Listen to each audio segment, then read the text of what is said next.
좌우로 돌아보시면서요. 함께 예배하는 식구들 얼굴 하나하나 확인하시고요. 이름 불러가면서 인사드리겠습니다. 당시 때문에 행복합니다. 인사드리겠습니다.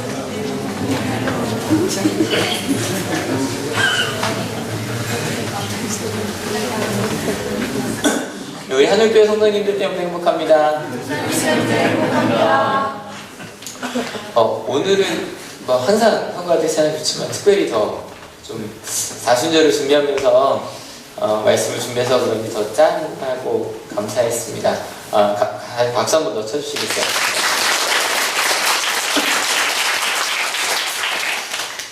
예, 드디어 이제 예수님이 등장합니다. 37번째 시간인데요.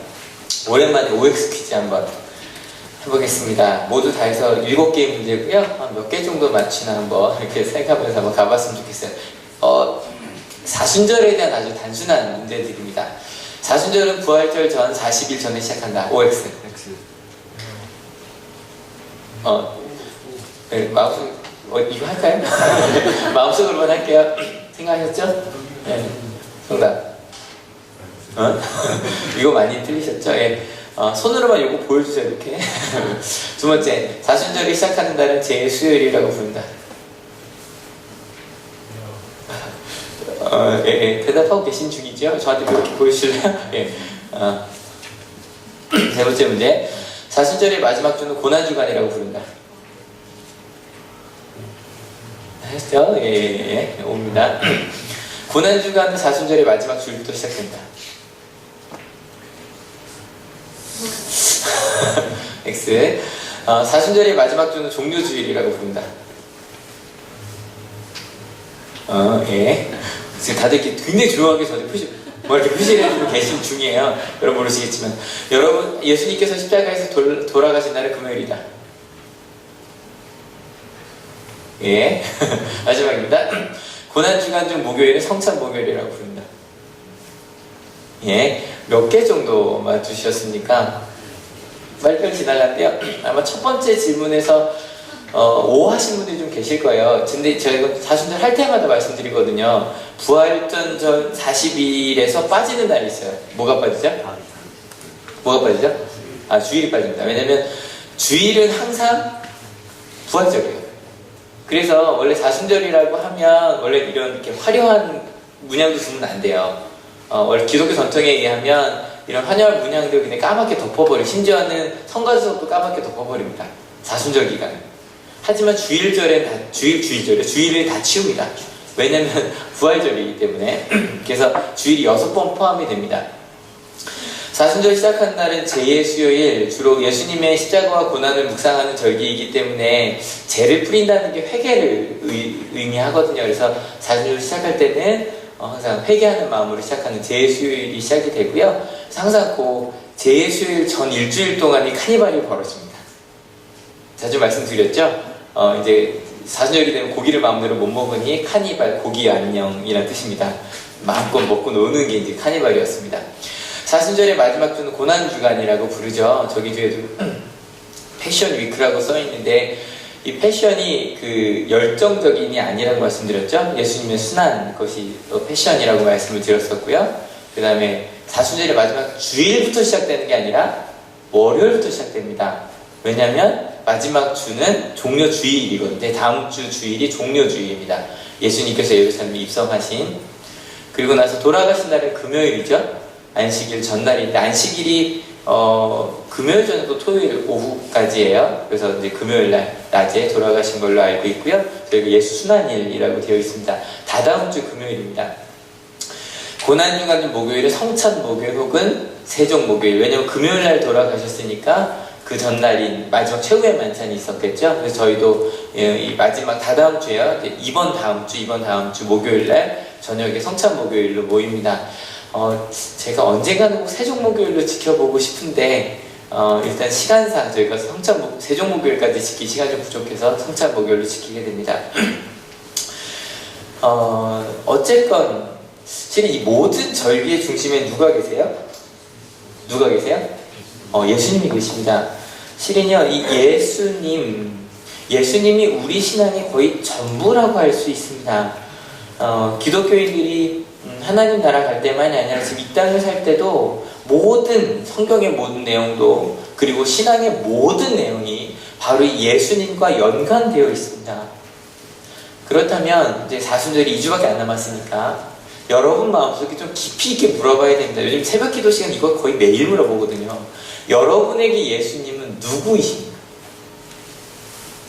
여러분 마음속에 좀 깊이 있게 물어보셔야 합니다.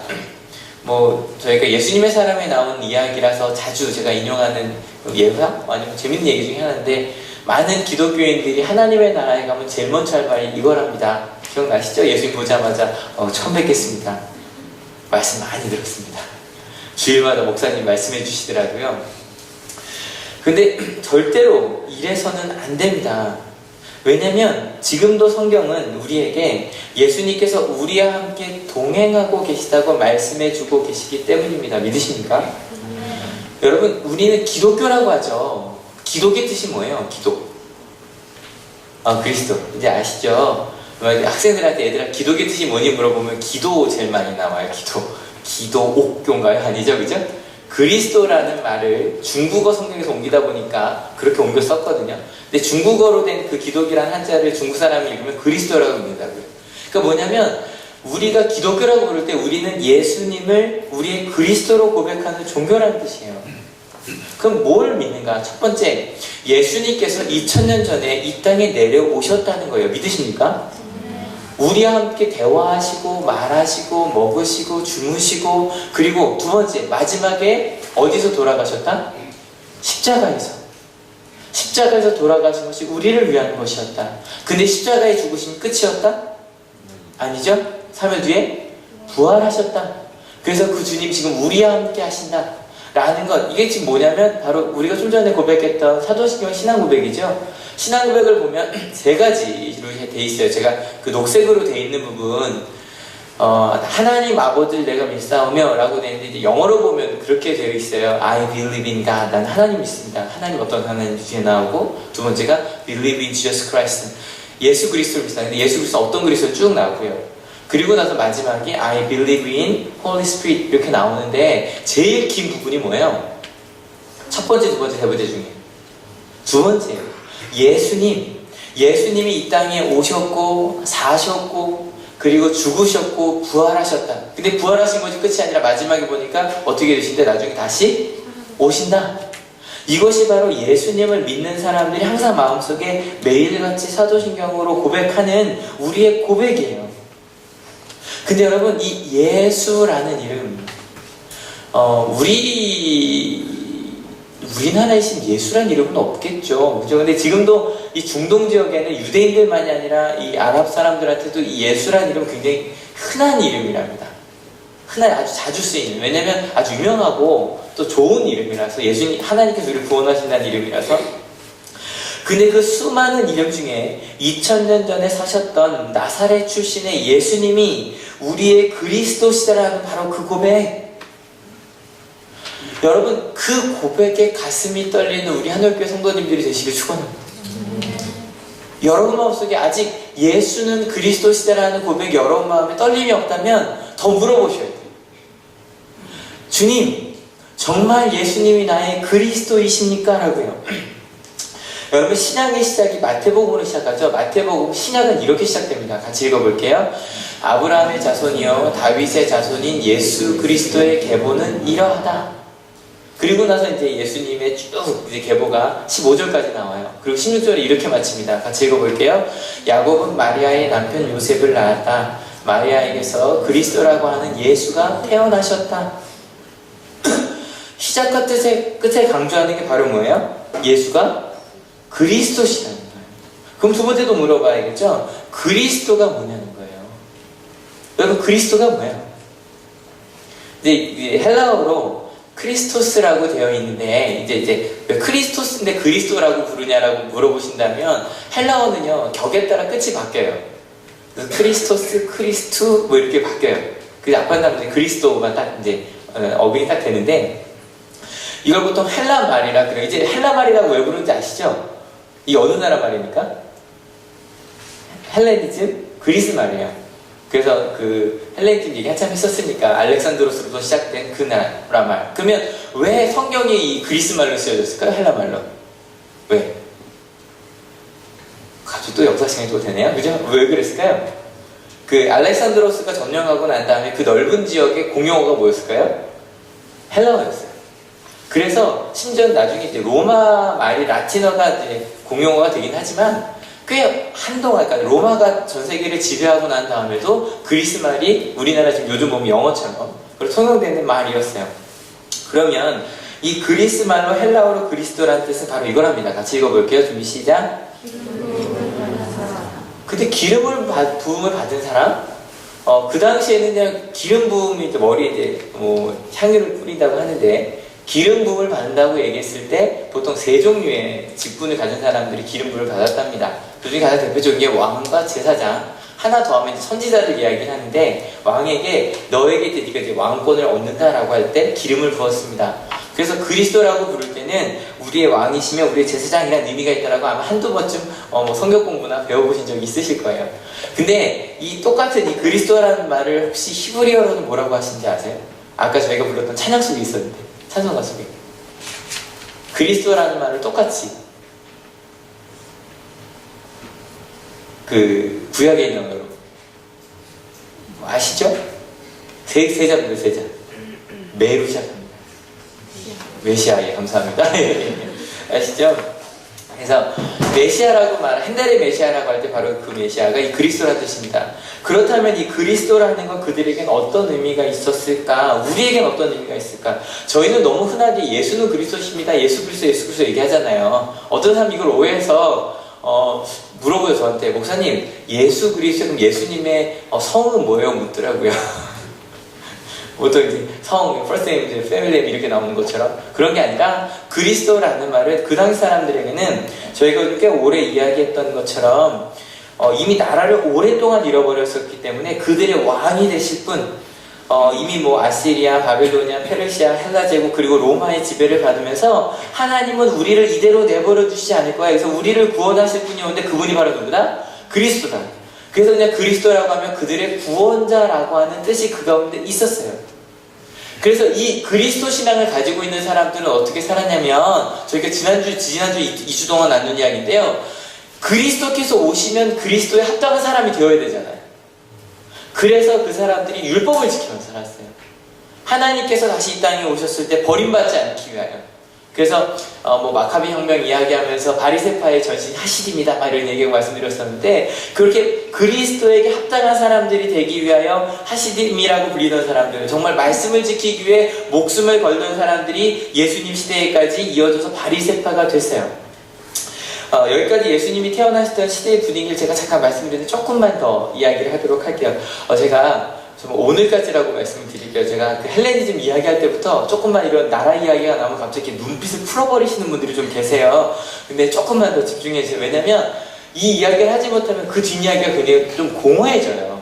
예수님 시대 때 그 세계를 다스렸던 사람들 나라가 어떤 나라였을까요? 네, 로마입니다. 아시죠? 그때 로마라고 물어보면 우리 학생들한테 얘들아 로마가 어느 나라의 수도예요? 이탈리아. 이렇게 생각하기 쉬운데 절대로 로마는 한 도시 이름이 아닙니다. 굉장한 제국의 이름입니다. 로마라는 제국이 가장 컸을 때가 AD 144년이라고 하는데 그때의 제국 영토거든요. 굉장히 넓죠. 근데 이걸 넓다라고 말하기에는 페르시아나 헬레니즘 제국이 너무 컸기 때문에 근데 그럼에도 불구하고 이 로마라는 제국은 굉장히 강대했던 민족이라고 이야기를 해요. 왜냐면 이 그림이 좀 재밌어요. 처음부터 이제 로마가 처음 생겨난 때가 기원전 753년경에 이제 시작했다라고 이제 역사적으로 알려져 있는데 점점 커지는 거예요. 저렇게 이탈리아고 구주 같은 데가 이탈리아죠. 점점 시간이 지나면서 커지기 시작합니다. 지금 이제 헬레니즘 딱 시대 때요. 이때가 알렉산드로스가 있었을 때. 그리고 나서 점점 이제 이집트 북부까지 차지하죠. 이제 예수님 시대 때입니다. 점점 커지기 시작하죠. 요드가 제일 커졌을 때고요. 그리고 나서 이렇게 커지다가 이 로마가 동로마, 서로마로 두 개로 나뉩니다. 그리고 먼저 서로마가 먼저 망해요. 좀 더 줄어들고 있죠. 그 줄어들다가 나중에 동로마도 망합니다. 이제 이 지역이 이제 뭐라 그럴까요? 이슬람 지역으로 넘어가 버리는데 거의 그러니까 대제국은 좀 일찍 무너졌지만 로마라고 하는 그 연혁이 끊어진 게 언제냐면 BC 753년에 시작해서 AD 1453년, 그러니까 최종적으로 거의 2000년 동안을 어쨌든 자기는 로마의 후예라고 하는 그 제국이 있었어요. 여러분, 2000년이 넘게 세워져 있던 제국 흔치 않죠? 또 있었나요? 혹시? 로마 말고도 없었죠? 있었나요? 없었던 걸로 저도 알고 있거든요. 그러니까 굉장한 제국이 바로 로마였어요. 게다가 예수님께서 계실 때는 가장 그 로마가 가장 강하려고 할 때, 그때가 바로 로마였습니다. 그러면 이렇게 2000년 동안 로마가 버틸 수 있었던, 로마라는 한 나라 이름으로 존재할 수 있었던 이유가 뭐다? 벌써 나와있죠? 뭐야? 법이었습니다. 그래서 나중에 만민법으로까지 확장이 되는데, 로마법은요 지금 거의 모든 나라의 행정법의 기초가 되어 있었답니다. 되어 있다, 지금도. 그래서 가장 현실적이고 로마적 합리적인 법이었고요. 저희 그런 말 하잖아요. 로마에 가면 무슨 법을 따르라? 근데 거기서 말하는 로마법이 로마만을 얘기하는 게 아니라 전 세계도 얘기하는 거예요. 그래서 모든 세계에서 통용되는 게 바로 로마법이었다라고 합니다. 그래서 로마가 다스리는 모든 것, 아까 보여드렸던 그 엄청난 넓이 있었던 그 모든 작은 나라들이 로마법을 따르기만 하면 로마의 그 보호를 받을 수 있었습니다.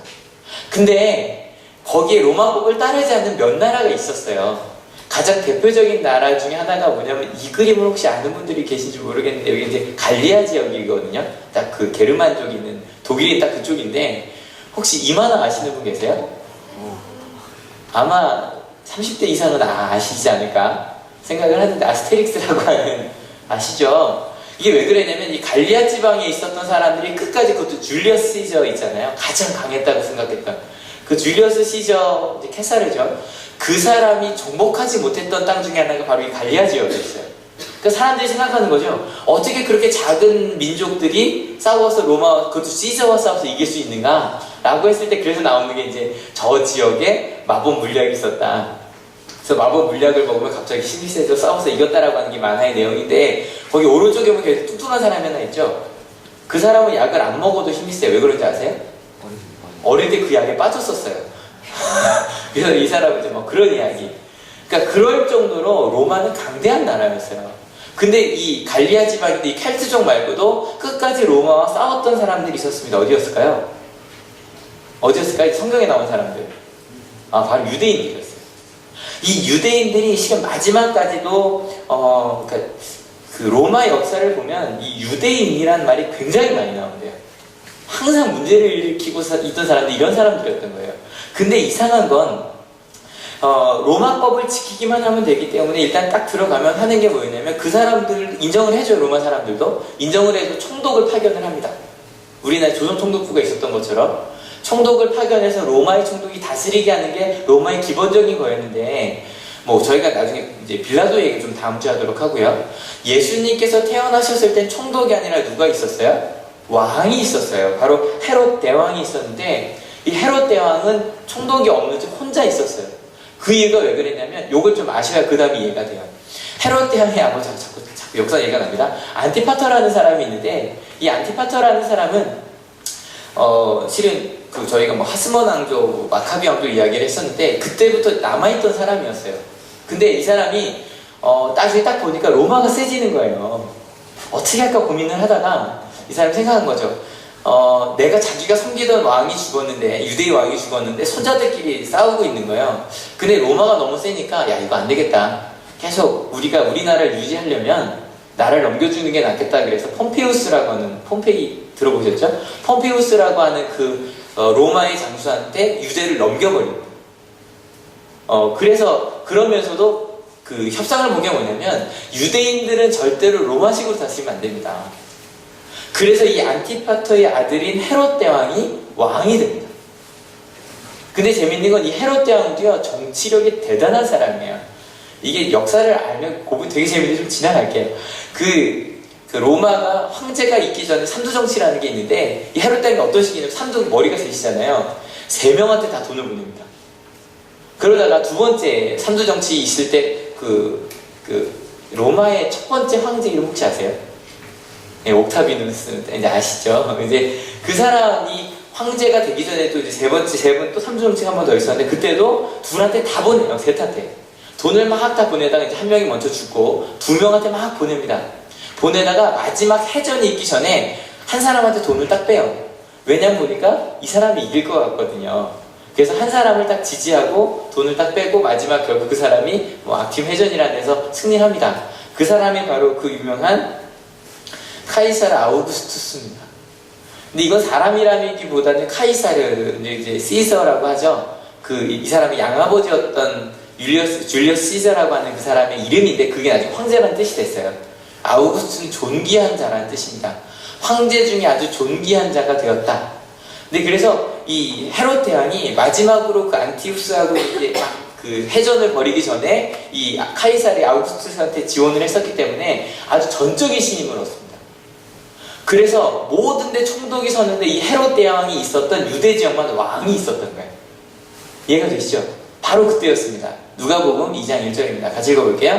그때의 아우구스투스 황제가 칙령을 내려 온 세계가 호족 등록을 하게 되었는데 바로 여기서 나온 아우구스투스 황제 옛날 개혁에 뭐라고 되어 있냐면 아구스토라고 되어 있거든요. 근데 그 사람이 바로 이 카이사르 아우구스투스입니다. 그 유명한 아무튼 이렇게 헤롯이 뛰어난 건 이렇게 로마와 관계를 잘 맺었어요. 근데 로마와만 잘 관계를 맺었던 건 아니었어요. 또 유대인들이랑도 잘해야겠죠? 그 가장 대표적인 게 뭐였냐면 유대인들의 자존심이라고 할 수 있는 성전을 다시 건축을 합니다. 왜냐면 저희가 뭐 벌써 몇 주 전에 포로에서 돌아온 사람들이 성전을 지었다는 이야기를 했었죠. 근데 생각해보세요. 포로에서 돌아온 사람들이 저봤자 얼마나 크게 짓겠어요, 성전을. 그러니까 마음에 좀 상처가 있는 거야. 우리 성전은 이런 게 아니었는데, 솔로몬이 세웠던 성전은 이런 게 아니었는데. 그래서 헤롯 대왕이 되자마자 이 헤롯 성전을 42년 동안 짓습니다. 그래서 완공이 되고 나서 실은 그 다음에 30년 후쯤에 멸망을 하는데 그때까지도 아직 세부 장식이 끝나지 않았었다 그래요. 그렇게 엄청 웅장한 것을 지어줍니다. 그래서 이 헤롯 같은 경우는 역사가가 볼 때 굉장히 지능이 높기도 하고 또 그러면서도 자기 말 안 듣는 사람들을 굉장히 잔인하게 숙청한 그런 정치인이었습니다. 그런데 여러분, 정치란 게 원래 그런 겁니다. 내가 필요한 것을 좀 얻어내기 위해서 내 것을 좀 주고요. 합의를 보고 나면 그 다음에 이제 같이 뭐 옛날의 적도 오늘 친구가 될 수 있는 게 바로 정치입니다. 요즘에 한참 정치 얘기 많이 나오죠, 그죠? 다음 달에 총선도 있고 이제 마지막 달에 대선도 있기 때문에. 근데 여러분, 기독교인들이 조심해야 될 게 있습니다. 바로 뭐냐면 어떤 정치적인 성향이 우리 기독교를 대변할 수 있다고 착각할 수가 있어요. 여러분, 제가 주일 오전 예배 때 정치 얘기 안 하죠? 안 하죠? 안 하는 이유가 있습니다. 왜냐하면 정치라는 건요, 항상 우리 기독교인에게 뭐냐면 차선입니다. 하나님이 최선이고요. 하나님이 아직 나라가 이 땅에 임하지 않았으니까 우리 마음속에 그래도 우리랑 좀 가깝다고 생각하는 걸 여러분 투표하셔도 됩니다. 하지만 어떠한 정당도 어떠한 정치적인 사람도 하나님의 대리자 될 수 없습니다. 그래서 저는 앞으로도 이 설교 시간에 절대 정치적인 얘기를 하지 않을 겁니다. 왜냐면 차선을 하나님 말씀을 전하는데 얘기할 필요는 없으니까. 그죠? 가끔 저도 그럴 때 있어요. 저 정치인이 말하는 게 내 마음과 맞을 때가 있어요. 그래서 시간이 지나면 또 딴 얘기 하세요. 그럼 또 지나가는 거예요. 아무튼 헤롯은 이렇게 아주 뛰어난 정치가였습니다. 그런데 이 헤롯 대왕에도 이 정치가들한테 골칫덩이들이 하나 있습니다. 바로 누구냐면 믿음이 좋은 사람들입니다. 왜냐면 순수한 사람들입니다. 왜냐면 믿음이 좋은 사람들은 어떤 뭐 강압을 하거나 아니면 뭐 돈을 좀 준다던가 그래서 마음을 바꿔요, 안 바꿔요? 바꾸지 않아요. 절대 바꾸지 않아요. 실은 이 헤롯 대왕에게도 그랬어요. 그래서 이 헤롯 대왕이 와서 이렇게 하는 거죠. 헤롯이 저것도 지어주고 그 다음에 제사장들한테도 너희의 권력을 내가 인정해 줄 테니 그러니까 나를 따라라 라고 이야기도 해주고 로마한테도 그렇게 적절하게 정치적인 성향을 가지고 사람들 잘 이렇게 이끌었는데 그 중에 그래도 이건 잘못됐습니다라고 말하는 사람들이 있었어요. 그래서 막 뭐 제사장 중에 그것을 떠나서 저 광야로 나가서 정말 나중에 나왔던 뭐죠? 갑자기 세례 요한처럼 그렇게 살아가는 사람들도 있고, 그러니까 그 사람들이 내 마음대로 안 되는 거예요. 하여간 아무튼 이런 복잡한 관계 속에서 정치력으로 나를 이렇게 유지하고 있었어요. 그런데요, 이런 헤롯 대왕한테 정말 말도 안 되는 사람들이 찾아옵니다. 한번 같이 읽어볼게요. 헤로드 왕 때에 예수께서 유대 베들레헴에서 나셨다. 그런데 동방으로부터 박사들이 예루살렘에 와서 말하였다.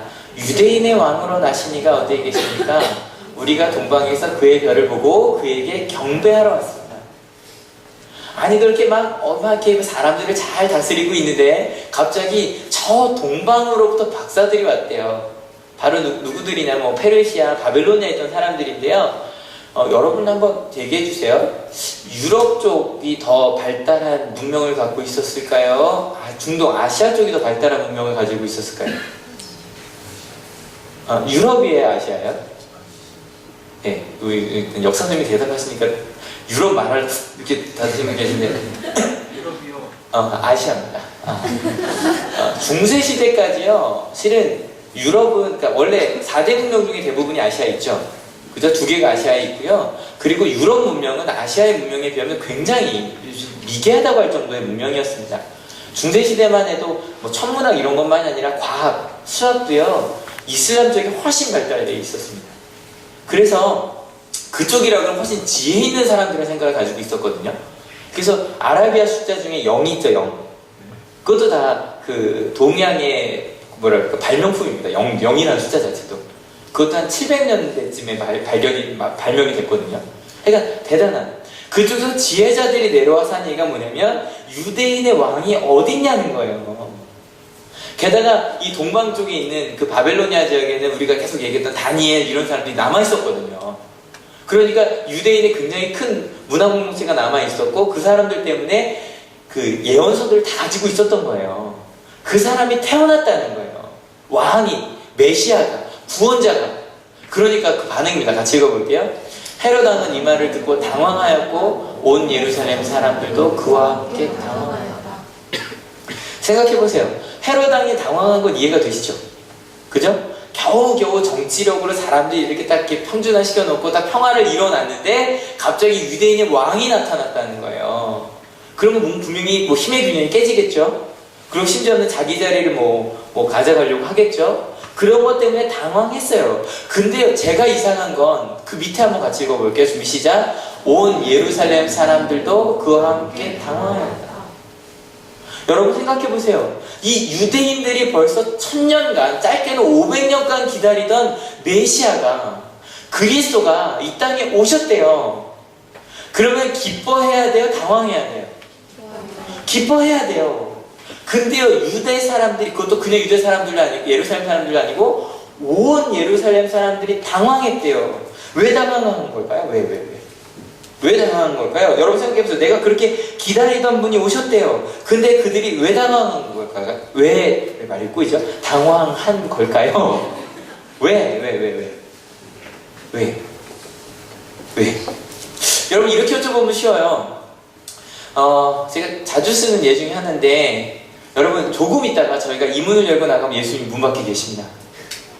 드디어 오셨어요. 오시겠다고 하는 그분이 어떠시겠어요? 아마 이 예배는 정말 성령으로 충만할 겁니다. 그죠? 같이 회개 기도합시다. 그럼 정말 기도하지 않던 분들 주여 하면서 회개하실 거고 정말 간절하게 아마 예배를 드실 거고 아마 속으로 휴 하실 거예요. 왜요? 예배 왔잖아요. 예배 왔잖아요. 오늘 안 올 수도 있었는데 예배 왔잖아요. 근데 만약에 지금 바로 오신다 그랬을 때 당황한 사람들 누가 당황하고 있을까요? 지금 예배 못 온 사람들. 어떡하지? 오늘 예배 갔어야 했는데 못 갔네? 심지어는요, 이 이스라엘 사람들도 이 온 예루살렘 사람들도 실은 마찬가지였어요. 그들이 당황한 이유. 그들은요, 혹시 팍스 로마나라는 말이 있어요. 이게 뭐냐면, 로마에 의한 평화예요. 여러분 아십니까? 굉장히 강한 힘이 센 사람이 있으면 싸우지 않습니다. 힘이 센 사람이 있으면. 그래서 이 아우구스투스 황제부터 시작해서 한 200년 동안 이 유럽 지역에는 전쟁이 없었습니다. 왜요? 너무 강하니까. 싸울 수가 없었던 거예요. 그래서 그거를 이 팍스 로마나라고 부릅니다. 로마에 의한 평화. 힘에 의한 평화입니다. 근데 봤더니 제사장들도 그냥 그게 편한 거예요. 왜? 세상의 주인이 누가 되니까? 로마가 되니까.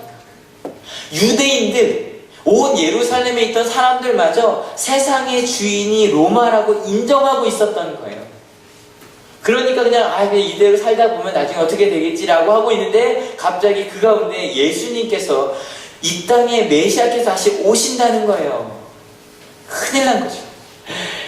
우리 지금 뭔가 잘못되어 있는데 발등에 불이 떨어진 거예요. 그래서 이 그리스도가 오신다는 얘기에 막 그 사람들을 모아놓고 이야기합니다. 어디서 그 그리스도가 태어날 것 같으냐? 라고 얘기했더니 구약의 미가 선지자가 예언한 대로 어디에? 베들레헴에 태어나셨을 것 같습니다. 그랬더니 이 헤롯이 막 고민을 합니다. 어떻게 할까 고민하다가 이제 가서 얘기하는 거죠. 나도 그 그리스도에게 절을 하고 싶다. 그러니까 나한테 좀 알려달라. 동방 박사들을 보냅니다. 근데 왜 보냈을까요? 죽이려고. 왜냐면 일단은 문제를 일으킬 예수님을 죽이면 문제를 해결하는 것, 그것이 바로 정치 방법이고 헤롯의 방법이었기 때문에. 여러분, 지금 오늘 이 말씀의 제목이 아기 예수거든요. 근데 여러분 혹시 아십니까? 아기 예수님이 태어나셨다는 그 사실 본 적도 없고요. 태어나실 것이라는 그 소문 하나만으로도 온 예루살렘이, 심지어는 위대한 카이사르 아우구스투스마저 자기 마음대로 할 수 있었던 헤롯 대왕이 떨었습니다. 왜냐하면 그들은 자신들이 만든 거짓된 평화가 그 예수님께서 그리스도께서 오시면 깨진다는 것을 알 수 있었기 때문입니다. 여러분, 2000년 전에 예수님이 오신 것 때문에 많은 사람들이 당황했다면 여러분에게 다시 한번 묻습니다. 여러분에게 예수님은 어떤 분이십니까? 예수님께서 바로 조금 있다가 저 문 밖에 계신다고 이야기했을 때 큰일 났다 라는 생각이 혹시 드십니까? 큰일 났다. 실은 저희 교회 가운데 많아요. 이럴 줄 알았으면 우리 엄마 아빠 억지로라도 끌고 올 거예요. 이럴 줄 알았으면, 이게 마지막 예배라면, 이럴 줄 알았다면 누구라도 데리고 올 거예요. 그 마음 드실 거예요. 여러분, 예수님을 만난다는 것이 여러분에게 어떠한 의미가 있습니까? 근데요, 참 안타까운 건 많은 기독교인들에게 예수님이 지금 당장 오신다는 것이 꼭 그 예루살렘에 있었던 사람들처럼 당황되는 일일 경우가 많더라는 거예요. 여러분 혹시 모르잖아요. 제가 자주 하는 말, 이게 저희 마지막 설교일 수도 있잖아요. 그죠? 죄송합니다. 여러분의 마지막 예배일 수도 있어요. 제가 이번 주에 정말 너무 황망한 얘기를 2가지를 들었거든요. 제가 너무 존경하던 목사님 사모님이 돌아가셨는데 그냥 감기인 줄 알고 갔는데 3일 만에 돌아가셔요. 또 제 친구의 아버님이 돌아가셨는데 그것도 그냥 갑자기 친구가요, 페이스북에 막 글을 남겨요. 아버지 병원에 가셔서 우리가 기도할 게 달았는데 갑자기 좀 있다가 2시간 뒤에 그런 글이 달리는 거예요. 그냥 그 포도당 그 닌겔 있잖아요. 그 하나 딱 해놓고 이러는 거예요. 세상에 그렇게 약이 많은데 왜 우리 아버지를 약은 없는가? 그 다음날 돌아가셨어요. 감기인 줄 알고 입원하셨는데 또 마찬가지 그 다음날 돌아가시고 약이 없었어요. 근데 여러분, 그게 우리의 이야기일 수도 있어요. 그래서 여러분이 만약에 바로 오늘, 아니 내일, 모레 예수님을 하나님 나라 가서 만난다고 합시다. 여러분, 여러분의 삶을 어떻게 말씀드릴 수 있겠습니까? 근데요, 이 모든 사람들이 당황하고 있을 때 예수님의 그 탄생을, 그리스도의 탄생을 준비하던 사람들이 있었습니다. 바로 첫 번째는 아주 어렸던 요셉과 마리아였습니다. 왜 제가 왜 어렸다고 얘기하냐면 껏해 13살이었을 거래요. 13살. 중1 나이. 그 초등학교 6학년.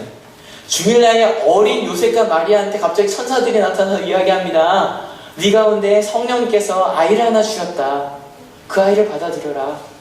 아마 어른들에게 주셨으면 별 이해가 안 됐을 거예요. 근데 이 어린아이들이 13살, 14살짜리들이 정말로 우리를 구원하실 예수께서 내 가운데 계시다면 아멘. 예. 그 아이를 우리가 키우겠습니다. 그리고 둘이 결혼하고 그 아이를 낳습니다. 두 번째, 동방 박사들 어른들이었지만 멀리서 그저 하나님의 말씀이 이루어짐을 믿고 정말 몇 달이 걸리는 그 여행을 해옵니다. 예수님을 만나려고 어딘지도 모를 길을 달려왔습니다. 그저 그들이 할 수 있는 일이라곤 그들에게 보여지는 별빛을 찾아 매일매일 걷는 일밖에 없었습니다. 그리고 그렇게 막연한 길을 걸어와 예수님을 결국 만났고 예수님을 처음으로 예배하는 사람들이 되었습니다. 여러분, 이들뿐인가요? 그 이후에도 끊임없이 예수님을 만난 사람들이 있습니다. 여러분, 나중에 우리가 하나님 나라 갔을 때 우리 한올교회 가운데 단 한 분도 처음 뵙겠습니다, 말씀 많이 들었습니다 라고 말하는 분이 한 분도 없기를 축원합니다. 왜냐하면 지금도 예수님은 우리 가운데 살아 역사하시고 여러분을 만나기 원하시기 때문입니다. 믿으십니까? 그 예수님의 사람들이 끊임없이 예수님을 자랑했습니다. 그 이야기가 2000년이 지난 지금 지구의 정반대편이거든요. 예루살렘은 우리가 하나님을 예배하는 그런 놀라운 기적이 일어나게 된 거예요. 여러분, 예수님을 만나는 여러분 되시기를 축원합니다. 급하게 주님, 제가 주님을 만나고야 말겠습니다, 그런 마음으로 가는 여러분 되시기를 축원합니다. 왜냐하면 정말 주님을 이 마음이 얼마나 전달되는지 모르겠어요. 제가 이거 막 그 설교를 쓰는데 주님 이러면서 기도했거든요. 하나님, 어떻게 이 마음이 전달이 될까요? 예수님께서 이 땅에 내려오신 것처럼 지금 동일하게 지금도 우리 한올교회 성도님들을 만나기 원하신다는 그 마음이 어떻게 해야 전달이 될까요? 얼마 전달이 되는지 모르겠어요. 근데 그걸 아시는 분들은 나중에 딱 하나님 만나면, 하나님 나라가 하나님 만나면 이렇게 할 거예요. 예, 주님, 제가 기도 중에 말씀하시던 분이 바로 주님이셨네요. 제가 너무너무 힘들어서 외로워서 기도할 때 나를 품어주시던 분이 바로 예수님이셨네요. 주님, 그때 제게 십자가를 선택하라고 하신 분이 바로 주님이셨군요. 얼굴은 처음 뵀을 수 있어도 그 느낌은 알 수 있잖아요. 주님, 다시 만났습니다. 여러분, 다음 주부터 이제 본격적인 예수님의 이야기가 시작이 됩니다. 근데 여러분, 그 예수님의 이야기, 그를 앞두고 부활절이 2주 남은 지금 내게 예수님은 어떤 분인가 다시 한번 물어보실 수 있었으면 좋겠습니다.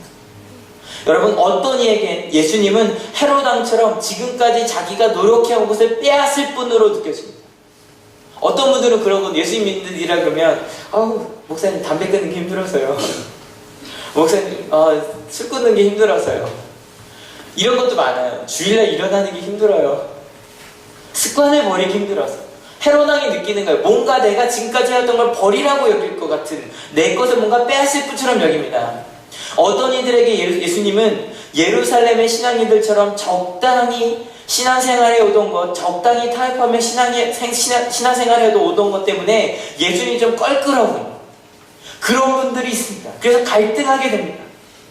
근데 어떤 분들은 그 아기 예수님께 순종하는 사람들이 있습니다.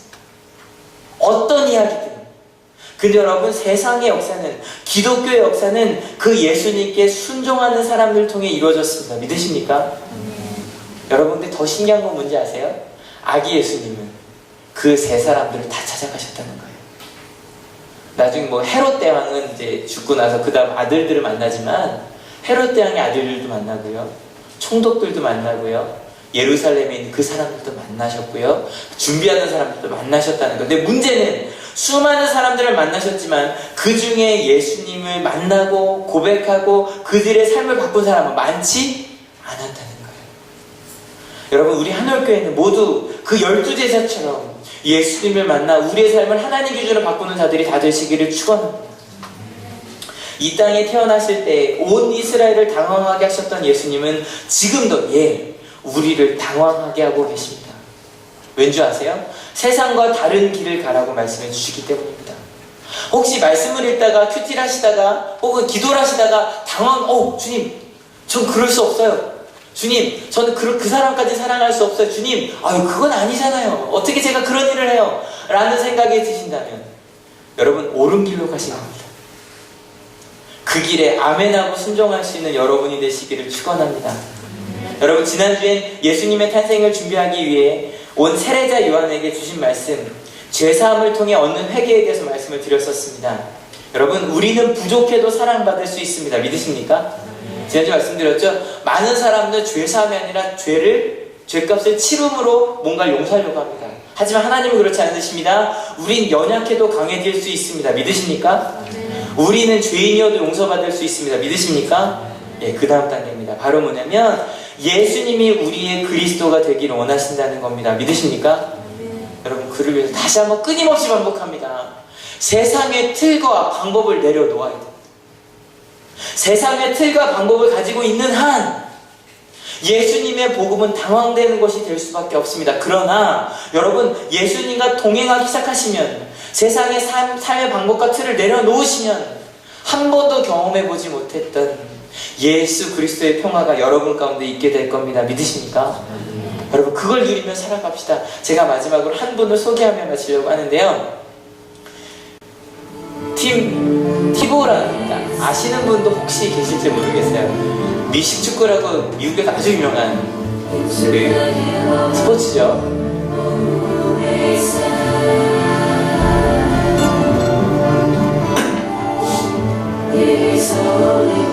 아이패치가 뭐냐면 여기다 이렇게 붙여서 눈빛 같게 벌 눈부시게 하는 거예요.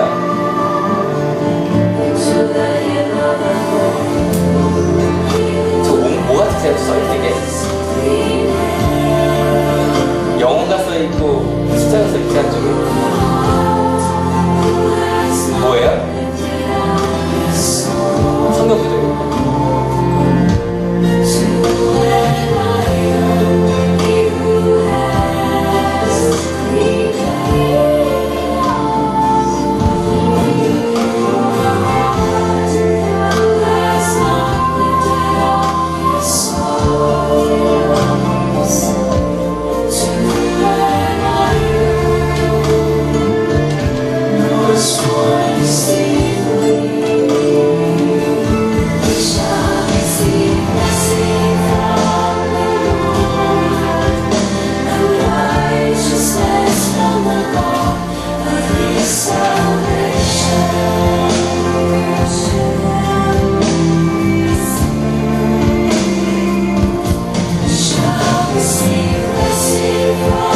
쿼터백이 뭐냐면 공을 잡고 던져주는 사람이 제일 중요한 사람이에요. 야구의 투수 같은 사람이에요. 근데 쿼터백이 던질 수도 있고 들고 뛸 수도 있거든요. 근데 이 티보는 그 뛰는 데 유명한, 그러니까 러싱을 잘하는 사람도 알려져 있었대요. 지금 저기 공 들고 뛰죠? 저 사람이 티보로 공을 들고 끝까지 가면 골인과 같은 역할을 해요. 축구에서.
영생을 얻으리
여러분, 예수가 나의 그리스도시라고 자랑하는 우리 하늘교회가 되기를 축원합니다. 예수님의 이야기가 우리에게 당황되는 것이 아니기를 축원합니다. 나의 하나님이시라고, 나의 주님이시라고 자랑할 수 있는, 너무너무 사랑하기에 많은 사람들이 곱지 않은 시선으로 그를 보았지만 그는 하나님을 자랑할 수밖에 없었고 순종할 수밖에 없었습니다. 세상을 바꾸는 이는 세상과 타협하는 사람이 아니라 하나님의 뜻을 따라가는 사람입니다. 여러분, 아기 예수님을 만난 사람들처럼, 티보우처럼 세상의 평화를 아무도 보이지 못했던 세상을 만들어가는 우리 하늘교회가 될 수 있었으면 좋겠습니다. 이 시간 같이 찬양하려고 합니다. 가사 한번 같이 읽어주세요. 내가 주인 삼은 모든 것 내려놓고 내 주 대신 주 앞에 나가, 내가 사랑했던 모든 것 내려놓고 주님만 사랑해. 많은 기독교인들이 신앙의 다른 것들을 주고 갑니다. 그래서 하나님의 영향력이 세상에 사라져버렸습니다. 여러분, 이 시간 내 마음을 사로잡고 있는 수많은 것들 내려놓고 주님, 제가 이제 주님만 붙들고 갑니다. 그렇게 결단하며 나아갈 수 있었으면 좋겠습니다. 같이 찬양합니다.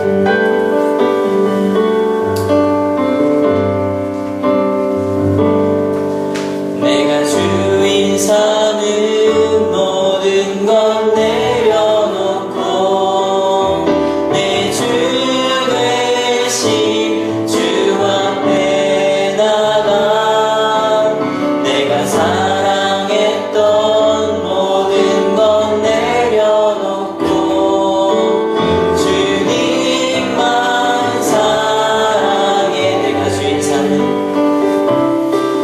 내가 주인 삼은 모든 것 내려놓고 내 주 대신 주 앞에 나가, 내가 사랑했던 모든 것 내려놓고 주님만 사랑해. 주 사랑, 주 사랑, 거친 풍랑에도 깊은 바다처럼 나를 잠잠케 그 사랑 내어보내면서 그 사랑 위에 서리. 주 사랑, 주 사랑, 거친 풍랑에도 깊은 바다처럼 나를 잠잠케 주 사랑 내 영혼의 반석 그 사랑 위에 서리. 한 번 더 찬양하고 기도하려고 하는데요, 이 시간 가사를 아시는 분들 항상 하듯이 눈을 감으시고 가사를 생각하며 고백하며 찬양하셨으면 좋겠고요. 내가 티보우처럼 또 예수님을 따랐던 사람들처럼, 순종했던 사람처럼, 수많은 사람이 예수님 만나지만 그 중에 순종했던 그 단 몇 명의 사도들처럼 그렇게 살겠다고, 주님을 기준으로 살겠다고 같이 고백하고 기도할 수 있었으면 좋겠습니다. 같이 찬양합니다. 내가 주인 삼은, 내가 주인 삼은 모든 것 내려놓고 내 주 대신 주 앞에 나가, 주 앞에 나가, 내가 사랑했던 모든 것 내려놓고 주님만 사랑해. 주님만 사랑해.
기도하시겠습니다. 주님, 이 시간 내 가운데 있었던 하나님의 작감들을 내려놓습니다. 적당히 신앙생활을 하려고 했었습니다. 아직 주님이 내 가운데 어떤 의미도 안 했습니다.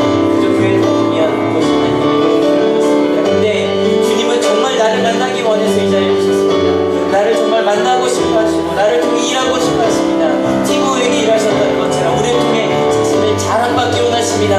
하나님 이 시간 이 자리에 앉은 저희 모두가 저처럼 예수님을 자랑할 수 있는 자들 되게 주님 인도하여 주시옵소서. 수많은 사람들이 메시아를 기다렸지만 정작 메시아가 온다고 해서 그들은 당황했습니다. 왜냐하면 세상을 하나님이 다스리시는 것이 아니라 로마가 다스리는 것이라고 착각하고 있었기 때문입니다. 하나님 지금 기독교인들도 세상을 돈이 다스린다고 세상을 권력이 다스린다고 착각하고 있지는 않습니다. 하나님 이 시간 우리 가운데 주님 임재하여 주셔서 하나님 이 땅의 주인은 하나님이시라고 이 땅의 주인은 로마가 아니라 하나님 어떤 권력이 아니라 하나님이시라고 고백하는 우리 하늘교회가 되게 하여 주시옵소서. 그래서 하나님 우리가 살아갈 때 하나님 세상의 법과 식을 다 내려놓게 하여 주시고 오직 하나님께서 우리에게 준 바로 그 법, 사랑의 법, 십자가의 법, 그 복음의 법을 내 마음속에 품고 살아가는 우리 하늘교회가 될 수 있도록 주님도 하여 주시옵소서. 그럴 때 하나님 우리를 사용하실 줄로 믿습니다. 그 어려웠던 요셉과 마리아를 사용하셨던 것처럼 멀리 있었던 동방박사들을 사용하셨던 것처럼 어리석었던 한 12제자들을 사용하셨던 것처럼 하나님 우리를 사용하실 것을 믿습니다. 하나님 기대합니다. 예수께서 내 그리스도가 되셔서 나의 구원자가 되셔서 나의 삶을 바꾸실 것을 기대합니다. 하나님 기대합니다. 그 예수님께서 우리 모두와 함께 하여 주셔서 하나님 어떤 것이 옳은 길인지 알지 못하던 우리들에게 하나님의 길을 보여주시고 하나님께 구원의 자가 되는 것을 예수가 나의 구원자심을 알게 되는 것을 기대합니다. 주님 우리 가운데 역사하시는 하나님 말씀하시는 하나님 함께 하시겠습니다. 하나님 우리 가운데 혹시 예루살렘에 있었던 사람들처럼 예수의 소식이 당황되는 일이 아니었는지 알게 하시니 감사합니다. 예수님께서 지금 바로 우리 가운데 오신다면 우리의 모습을 보고 계시다면 주님 부끄러운 모습이 너무너무 많습니다. 하나님 그 어렸던 마리아와 요셉처럼 주의 말씀에 순종하는 자가 되겠습니다.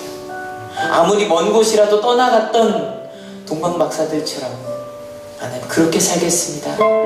예수는 그리스도시라고 하는 그 두 마디에 목숨을 걸었던 우리 신앙의 선배들처럼 하나님 그 길을 가겠습니다. 하나님 티모처럼 주님을 자랑하겠습니다.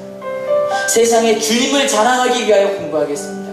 주님을 자랑하기 위하여 내게 주어진 사명을 감당하겠습니다. 주님을 자랑하기 위하여 내 가운데 살아 역사하시는 그 하나님을 믿고 따르겠습니다. 하나님 우리 하늘교회의 주인이 오직 하나님 한 분뿐임을 고백합니다. 내 마음의 주인이 오직 하나님 한 분뿐임을 고백합니다. 하나님 그 마음으로 이 사순절 남은 두 주를 살게 하시고 예수 그리스도가 나의 주님이시라고 고백하는 그리고 혹시 이 가운데 아직 그 고백이 없다면 묻게 하여 주시옵소서. 그럴 때 주님 말씀하여 주실 것을 믿습니다. 이 자리에 올 때 그저오지 아니하고 귀한 예물들을 가져온 손길들이 있습니다. 주님 축복하시고 함께하여 주시옵소서. 특별히 이 가운데 앉아있을 때 몸이 아프고 마음이 아픈 이들이 있습니다. 하나님 그들의 몸과 마음을 좀 어루만져 주시고 내가 너의 하나님이라고 내가 너와 함께 한다고 말씀하여 주시옵소서.